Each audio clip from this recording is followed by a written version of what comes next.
할렐루야. 한 주간 편안하셨어요? 예. 오늘은 하나님이 우리에게 주신 축복의 날입니다. 이 시간 하나님의 큰 축복이 여러분과 함께 하시기를 축원합니다. 우리 인사 나누죠. 당신은 축복받은 사람입니다. 당신은 권사님은 당신이라고 하면 기분 나빠요. 권사님은 집사님은 축복받은 사람입니다. 그렇죠? 축복받은 사람이다. 자, 오늘 본문은 예수님께서 드디어 이제 예루살렘에 입성하시는 장면입니다. 이제 여기서부터 주님의 마지막 고난 주간이 시작이 되는데요. 자, 28절 같이 읽습니다. 예수께서 이 말씀을 하시고 예루살렘을 향하여 앞서서 가시더라. 그러니까 예수님이 문화의 비유를 지난 시간에 봤던 문화의 비유를 말씀하시고 이제 예루살렘을 향해서 앞장서서 올라가십니다.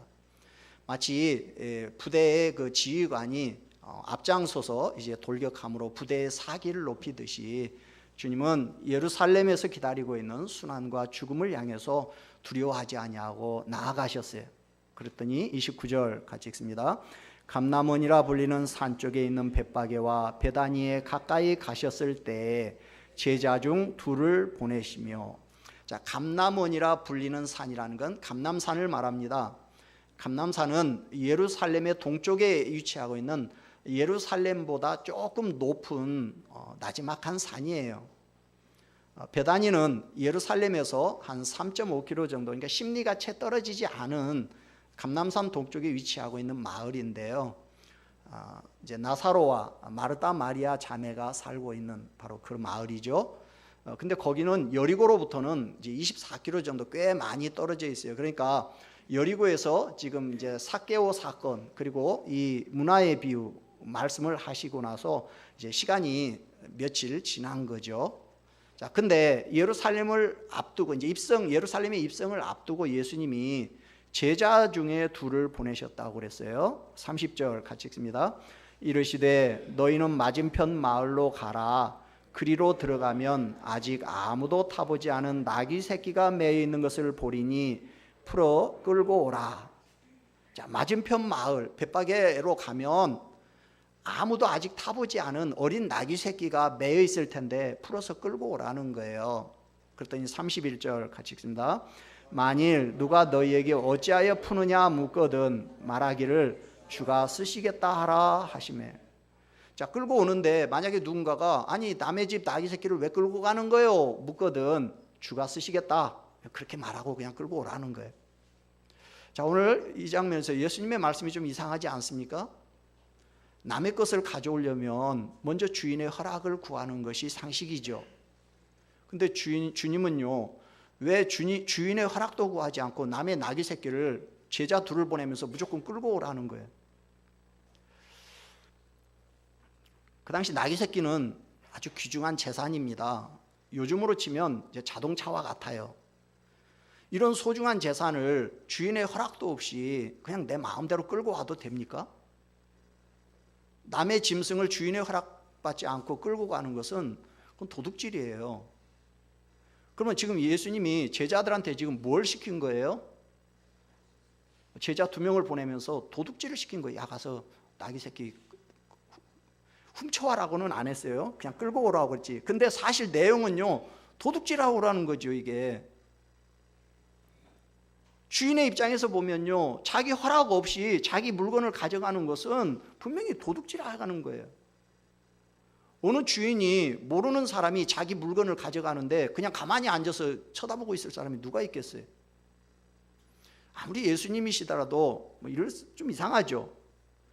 만약에 주인이 이 문제를 만약 들고 일어나서 고발이라고 한다면 나귀 새끼 끌고 가러 간 두 제자는요, 도둑으로 몰려가지고 곤욕을 치르게 되겠죠.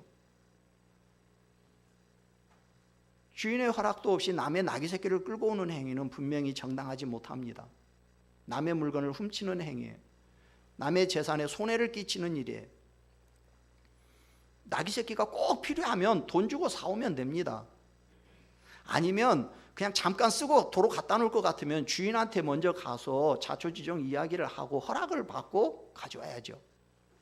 근데 주인의 허락도 없이 나귀를 끌고 오라는 것은 일종의 강탈행위죠. 근데 왜 이런 오해 살 만한 일을 지금 주님이 제자들한테 시키시는 거예요? 자, 근데 이상한 것은요, 제자들이 예수님의 말씀에 토를 달지 않고 그냥 가요. 사실 가는 제자들 입장에서도 아마 이상했을 거예요. 주님이 그렇게 하시라니까 뭐 순종해서 가기는 가는데 뭐 이해가 잘 안 가는 거죠. 아니 왜 남의 물건을 그냥 가져오라고 하시지? 왜 가져오다가 발각되거든 뜯기면은 주가 쓰시겠다라고 하라는데, 아니 그 사람 입장에서는 우리 주가 누군지 알 게 뭐야? 사람들이 만약에 예수님과 지금 제자들이 이런 행실에 대해서 알고 만약에 나쁜 소문이라도 만약 퍼뜨리는 날에는 이제 앞으로 예수님의 행보에 참 지대한 악영향을 끼치게 되겠죠. 지금 나귀 새끼를 가지러 가는 제자들의 마음이 편해요? 불편해요? 상당히 불편했을 거예요. 그리고 지금 앉아서 기다리고 있는 나머지 10명의 제자와 그 소리를 들은 나머지 사람들도 이상하다, 예수님 그러신 분이 아닌데 지금까지 한 번도 그런 적이 없는데 왜 이러실까, 아마 좀 이상하게 생각하고 있었을 거예요. 근데 이제 더 이상한 것은 나귀 주인이 아무 소리도 않고 그냥 나귀 새끼를 내줘요. 자, 32절 3절 같이 읽습니다. 보내심을 받은 자들이 가서 그 말씀하신 대로 만난지라 나귀 새끼를 풀 때 그 임자들이 이르되 어찌하여 나귀 새끼를 푸느냐 대답하되 주께서 쓰시겠다. 자, 예수님 말씀하신 대로 가봤더니 정말로 사람이 한 번도 타보지 않은 이 새끼 나귀가 메어져 있는 거예요. 그래서 이게 끌고 오려고 이제 이걸 고삐를 풀었더니 그 임자들이 아마 그러니까 한 명이 아니라 막 가족이 때로 나왔나 봐요. 아니 왜 남의 나귀 새끼를 풀어가지고 푸는 거예요? 그러는 거예요. 그 말은 아니 무슨 권리로 지금 남의 물건을 가져가는 거예요? 이런 말이잖아요. 그랬더니 주께서 쓰시겠다 그랬어요. 근데 그 뒤에 이 주인들의 반응이 나와 있지가 않아요. 근데 아무 언급이 없다. 그 이야기는 주인들이 제자들의 말을 인정하고 더 이상 이의를 제기하지 않았다는 것이죠. 여러분, 주인들은 왜 더 이상 문제를 삼지 않고 순순히 그냥 나귀 새끼를 가져가라고 내줬을까? 몇 가지 추측은 할 수 있어요. 주인들은 이미 예수님에 대해서 알고 있었던 사람이었을 수 있습니다. 그러니까 이 주인들이 예수님의 친척이었거나 아니면 혹시 이전에 예수님에게 무슨 신세를 진 일이 있었던 사람일 수 있습니다.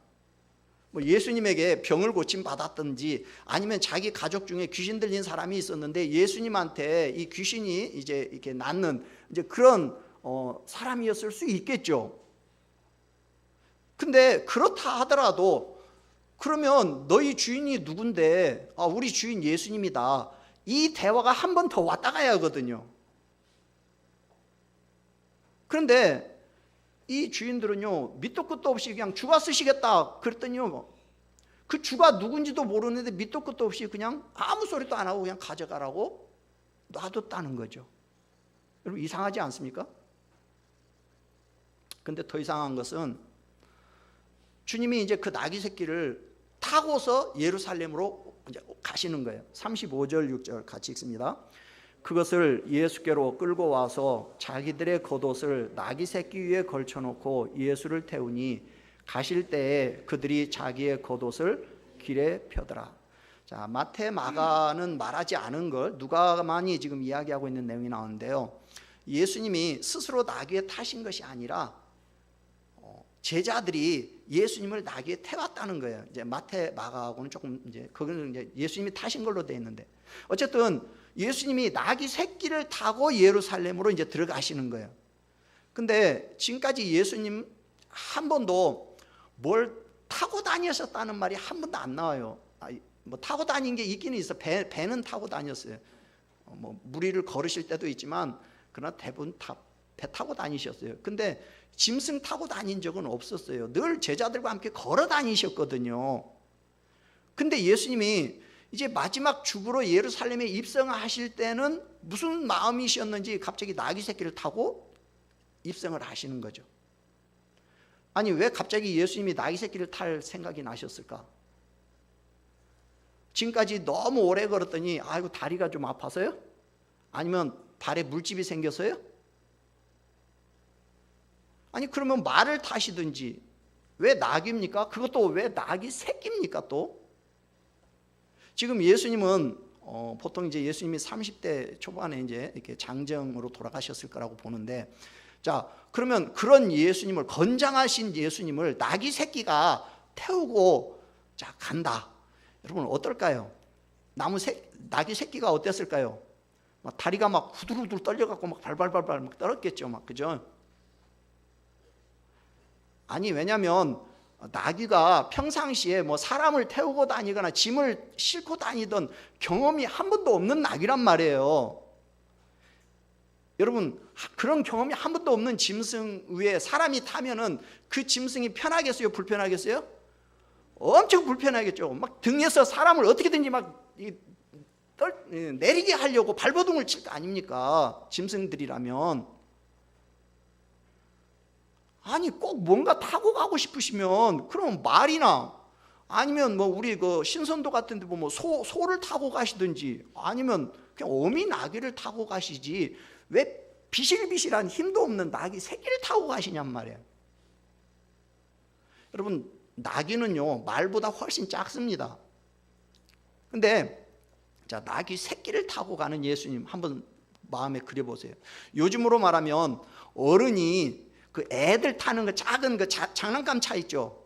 지금 어른이 그 차 타고 지금 이렇게 가는 꼴인데 누가 봐도 어울리지 않는 이상한 모습이에요. 그 모습 생각할 때마다 누가 떠오르냐? 누가 떠오르겠어요? 돈키호테. 돈키호테는요 그 판지로 이제 갑옷을 해가지고 이렇게 입고 창을 들고 아주 늙고 병든 말을 이렇게 타고서나 막 풍차를 향해서 막 이렇게 돌진해 가거든요. 얼마나 우스꽝스럽습니까? 근데 예수님이 꼭 예루살렘에 지금 입성하시는데 마치 꼭 돈키호테 같은 모습을 하고 입성을 하시는 거예요. 예수님도 어린 나귀 새끼를 탄 것이 어울리지 않다는 것을 아셨을 겁니다. 근데 왜 그런 이상한 모습을 하시고 예루살렘에 입성을 하셨냐는 거죠. 주님은 남의 것을 도둑질하거나 남의 재산을 훼손하거나 남의 걸 빼앗는 분이 아니에요. 주님은 지상에 계시는 동안 아무것도 소유한 것이 없이 사셨어요. 또 말이나 나귀를 타고 다니시면서 호사를 누리신 적도 없어요. 그런 주님이 이런 일을 시키실 때는 분명한 이유가 있겠죠. 무엇 때문일까요? 주님은 당신이 나귀 새끼를 타심으로 자신이 누구신가 하는 것을 지금 사람들에게 보여주시고 싶으셨던 거예요. 예수님께서 갑자기 나귀 새끼를 끌고 오라고 요구하신 것은 이 나귀 새끼를 타고 예루살렘에 입성하심으로 모든 사람들에게 예수님이 바로 구약에 예언되어 있는 메시아시라는 사실을 보여주고 싶으셨던 거죠. 그래서 첫 번째 예수님은 나귀 새끼를 타고 입성하심으로 스가랴 선지자가 예언한 메시아이심을 보여주셨어요. 자, 여러분 스가랴 9장 9절을 한번 가서 찾아보겠습니다. 스가랴 9장 9절.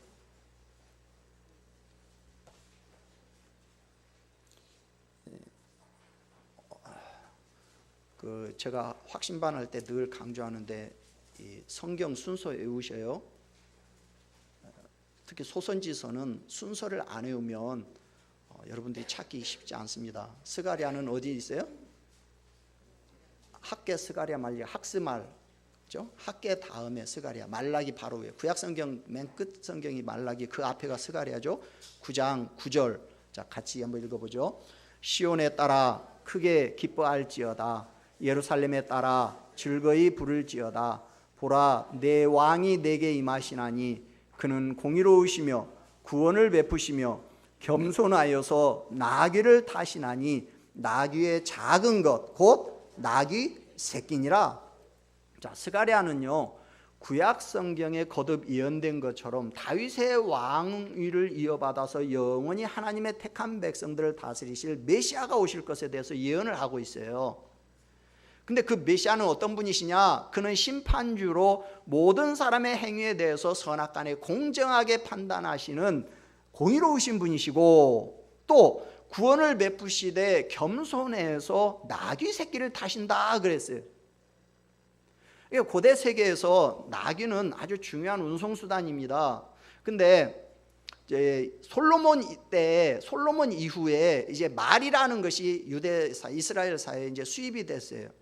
그래서 그 뒤로는 이제 높은 지위에 있는 사람들이 대개 나귀를 안 타고 말을 타요. 그럼에도 불구하고 스가랴는 예언하기를 메시아는 나귀, 그것도 나귀 새끼를 타신다는 거예요.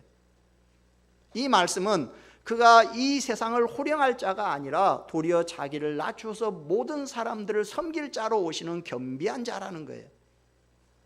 예수님은 나귀 새끼를 타고 입성하심으로 스가랴 선지자가 예언한 메시아가 바로 예수님이시다라는 사실을 보여주신 거예요.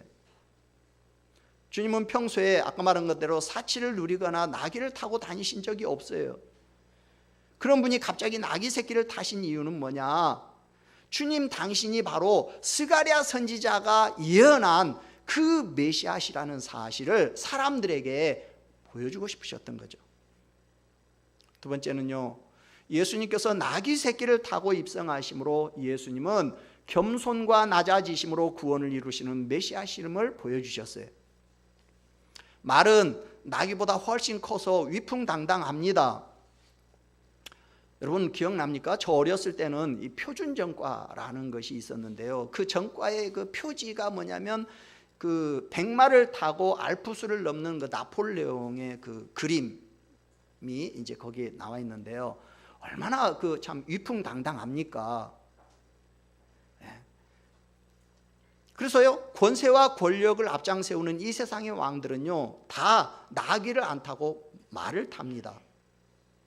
특히 이제 로마의 황제 같은 경우는 전쟁에서 승리하고 돌아오면 개선문을 통과할 때 이 백마 4마리가 끄는 말을 타고 이제 개선을 하는 거죠.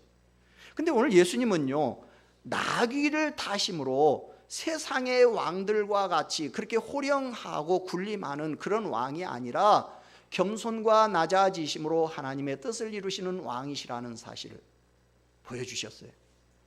그래서 주님은 나귀를 타시면서도 폼을 잡지 않으셨어요. 아주 겸손하셨어요. 물론 제자들이나 사람들은 예수님에게 최상의 예를 표합니다. 자, 35절 6절 같이 읽죠. 그것을 예수께로 끌고 와서 자기들의 겉옷을 나귀 새끼 위에 걸쳐놓고 예수를 태우니 가실 때 그들이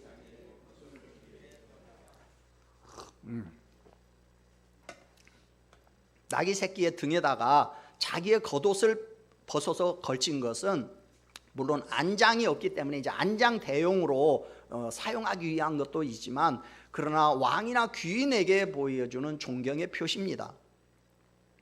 또 겉옷을 벗어서 이제 나귀를 타신 예수님이 가시는 그 길에다가 겉옷을 까는 행위 역시도 뭐냐면 왕에 대한 존경과 환영의 표시예요. 열왕기하 9장에 보면 엘리사의 생도가 예후에게 가서 이제 기름을 붓죠. 네 왕 된다. 그 이야기를 들은 그 예후의 그 군대 장군들이 어떻게 하죠? 섬돌에다가 겉옷을 벗어서 깔잖아요. 똑같은 행동을 하는 거죠.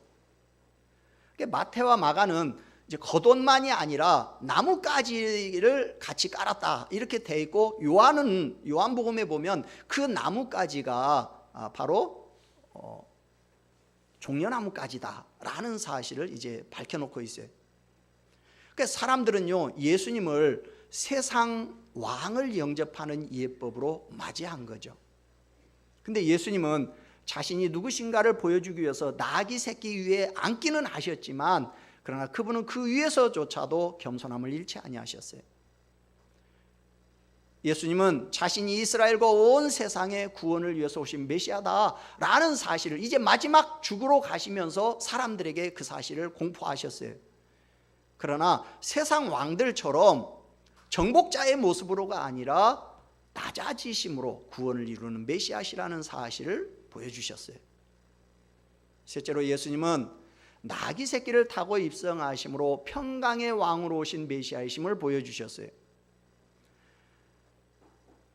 아까 이제 스가랴 우리 9장 9절을 봤는데요. 10절을 보면 내가 에브라임의 병거와 예루살렘의 말을 끊겠고 전쟁하는 활도 끊으리니 그가 이방 사람에게 화평을 전할 것이요 그의 통치는 바다에서 바다까지 이르고 유브라데 강에서 땅 끝까지 이르리라 그랬는데요. 그러니까 예수님은 이 기치 창금을 거느린 이 군대를 거느린 무력의 그 왕으로가 아니라 바다에서 바다까지 유브라데 강에서 땅끝까지 화평을 전하는 평강의 왕으로 오신다라고 했는데 바로 예루살렘에 예수님이 그렇게 지금 입성하시고자 하는 거죠. 근데 왜 그러면 아무도 타지 않은 나귀 새끼를 타셨느냐? 그건요 구약의 그 정결한 짐승을 구별하는 종교적인 의식법에 이제 맞추기 위해서 그렇게 하신 거예요. 무슨 얘기냐면 민수기 19장에 보면 이제 시체로 인해서 부정하게 된 자들을 정결하게 하는 예법이 나와요. 근데 그때 취하는 제물을 어떤 제물을 골라야 하냐면 온전하여 흠이 없고 아직 멍에 매지 않은 붉은 암송아지를 잡아서 드리게 돼 있어요. 또 신명기 21장에 보면 이 미제 살인 사건, 그러니까 해결이 누가 죽였는지를 알 수 없는 그 살인 사건을 해결하기 위해서 이제 제사를 드리는데 그때 제물을 어떤 제물을 선택하라고 나와 있냐면 아직 부리지 아니하고 멍에를 매지 않은 암송아지를 잡으라고 그렇게 돼 있어요.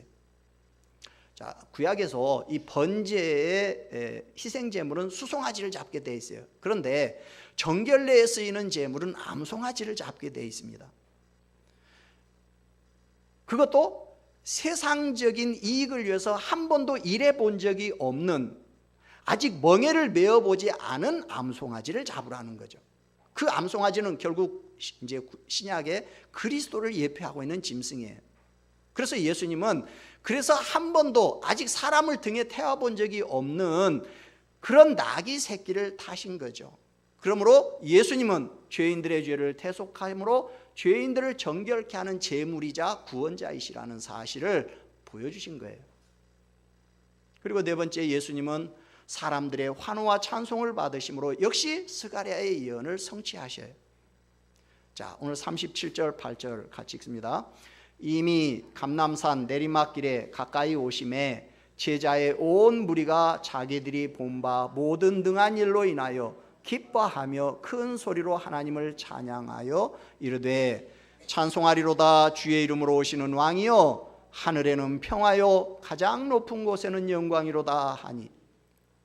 자, 역시 다른 복음서에는 없는 누가만의 기록인데요. 자, 예수님 일행이 이제 감람산 기슭까지 내려왔어요. 그때 예수님의 허다한 기적과 권능들을 직접 또는 간접으로 보고 들은 사람들이 막 기뻐하면서 큰 소리로 하나님을 찬양하기 시작합니다. 무슨 말이냐? 사람들은 예수님의 사역을 하나님의 사역으로 간주했다는 거죠. 그러니까 예수님께서 그동안 병을 고치고 귀신을 쫓아내고 온갖 가르침과 온갖 이적을 행하신 그 모든 활동은 다 누구의 활동으로 보았느냐면 사람들이 하나님의 능력과 활동으로 본 거예요. 그러니까 예수님으로 인해서 하나님의 능력과 영광을 체험했다라는 고백인 거예요. 지금 이 찬양은. 그러니까 군중들은 예수님을 하나님의 대리자로 지금 여기고 있는 거죠. 그러면서 뭐라고 찬양했냐면 하늘에는 평화요 가장 높은 곳에는 영광이로다. 어디서 많이 들어본 구절 아닙니까? 어디서 들어본 것 같아요?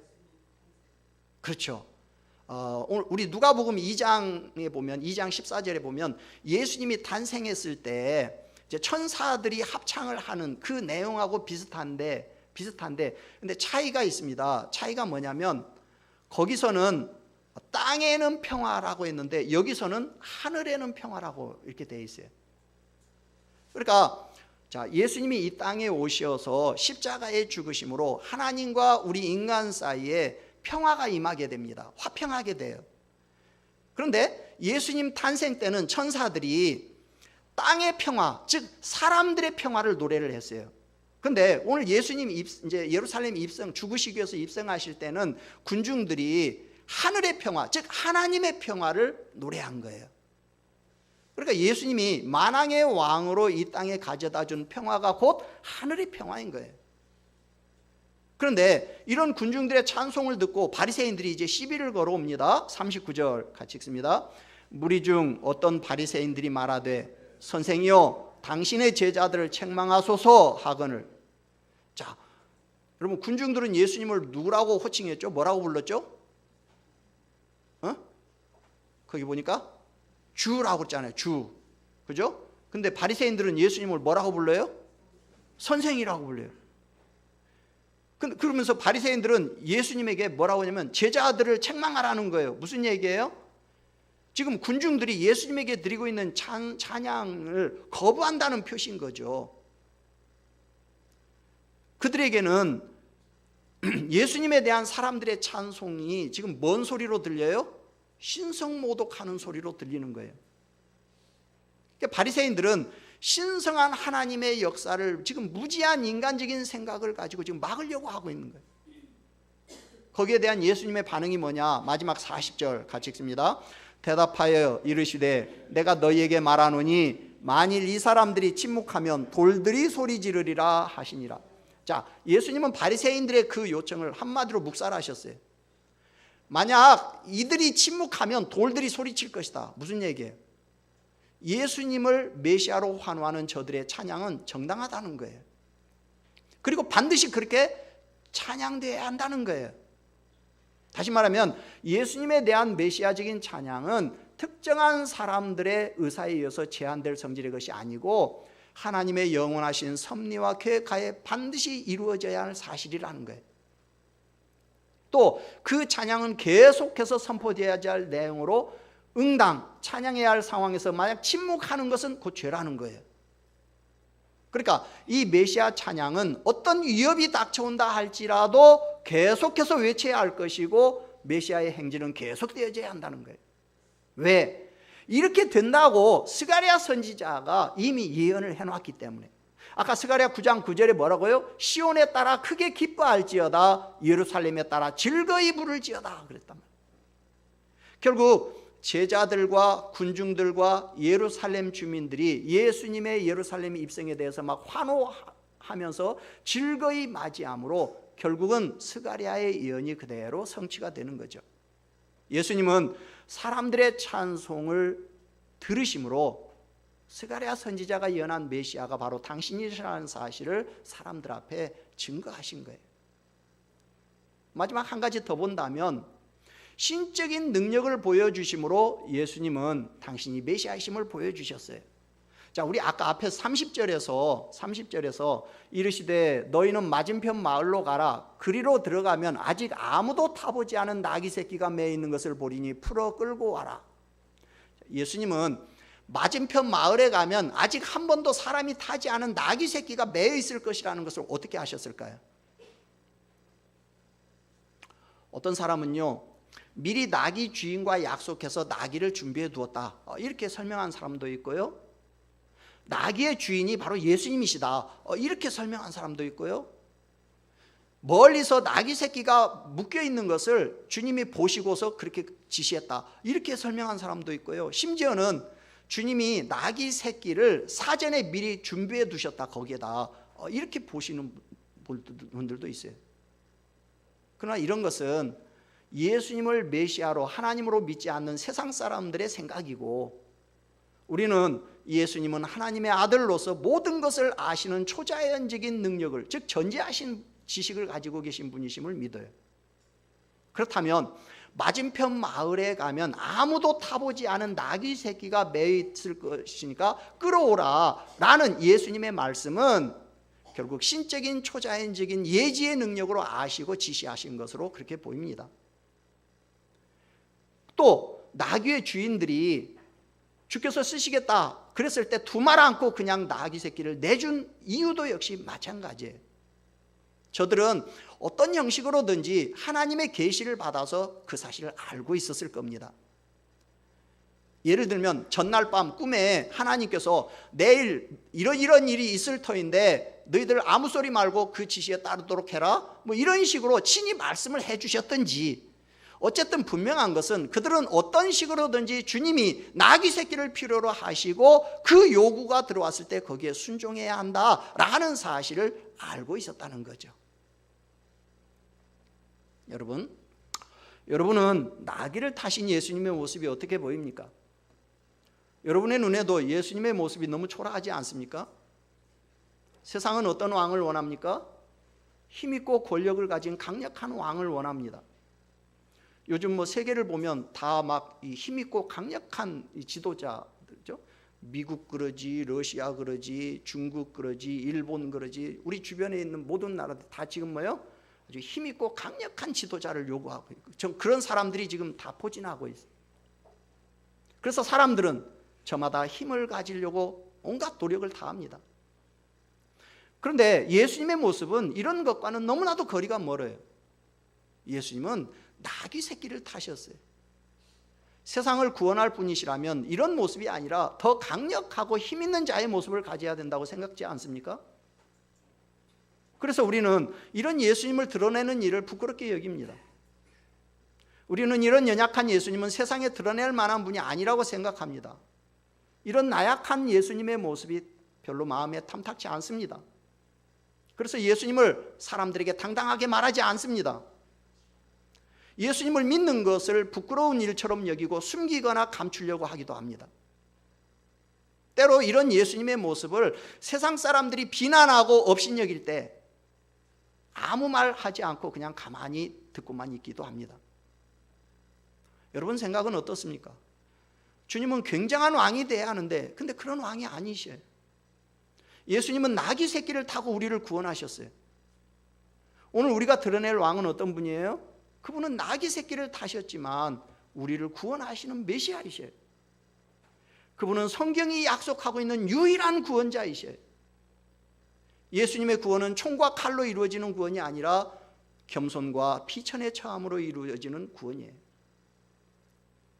주님은 자신을 감추셨어요.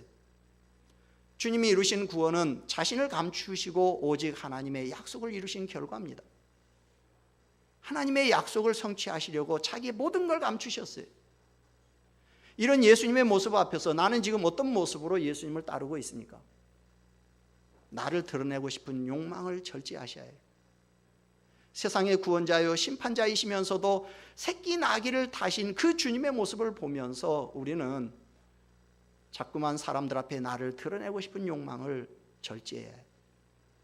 두 번째, 만약에 주님께서 나에게 나귀 새끼를 끌고 오라고 하신다면 여러분은 어떻게 하시겠습니까? 주님은 전혀 이해가 되지 않는 명령을 내리셨어요. 주님의 명령에 순종하다가는 잘못되면 도둑으로 몰려서 몰매를 맞거나 감옥에 갇힐 수 있는 그런 상황입니다. 내 머리로 이해가 되지 않는 주님의 요구 앞에서 여러분 어떻게 하시겠습니까? 셋째로, 만약에 주님이 나귀 새끼를 찾으신 것처럼 나를 찾으신다면 여러분은 어떻게 하시겠습니까? 이 시간 나귀 새끼를 찾으신 것처럼 나를 요구하신다면 어떻게 하시겠냐고. 오늘 내가 너를 좀 써야겠다 라고 하신다면 이 요구 앞에 여러분 어떻게 하시겠습니까? 주가 쓰시겠다라는 말씀에 나를 헌신할 수 있습니까? 주가 쓰시겠다고 하시면 즉시 드리는 것이 헌신이에요. 하나님께 쓰임받는 사람은 이것저것 계산하지 않습니다. 헌신하는 사람은 주가 쓰시겠다고 하실 때 어떤 상황에서도 이것저것 따지지 않고 드립니다. 그것이 헌신이에요. 이 세상에 희생 없이 헌신할 수 있는 일은 아무것도 없어요. 만약에 주님이 나의 나귀 새끼를 찾으신다면 어떻게 하시겠어요? 내가 네 시간을 좀 써야겠다. 내가 너의 건강을 좀 써야겠다. 내가 너의 재물을 좀 써야겠다. 내가 너의 재능을 좀 써야겠다 라고 하시면 여러분 어떻게 하시겠습니까? 주님은 나를 위해서 생명을 바치고 전부 바치셨어요. 그렇다면 이 시간 나는 주님의 요청 앞에 어떤 대답을 준비해야 할까요? 오늘 주님의 모습을 보면서 그동안 내가 어떻게 살았는지 한번 점검해 봤으면 좋겠어요. 주님은 하나님의 말씀을 이루시기 위해서 평생을 이렇게 사셨는데 나는 지금 어떻게 살고 있는가? 주님은 평생 당신이 누구신가를 보여주시기 위해서 딱 한 번 나귀를, 그것도 나귀 새끼를 타셨는데 근데 우리는 지금 주님 때문에 너무나 잘 먹고 호사를 누리면서 살고 있지 않습니까? 주님 덕에 이렇게 잘 먹고 잘 사는데 그동안 나는 주님께서 쓰시겠다고 할 때 과연 무엇을 드렸는가?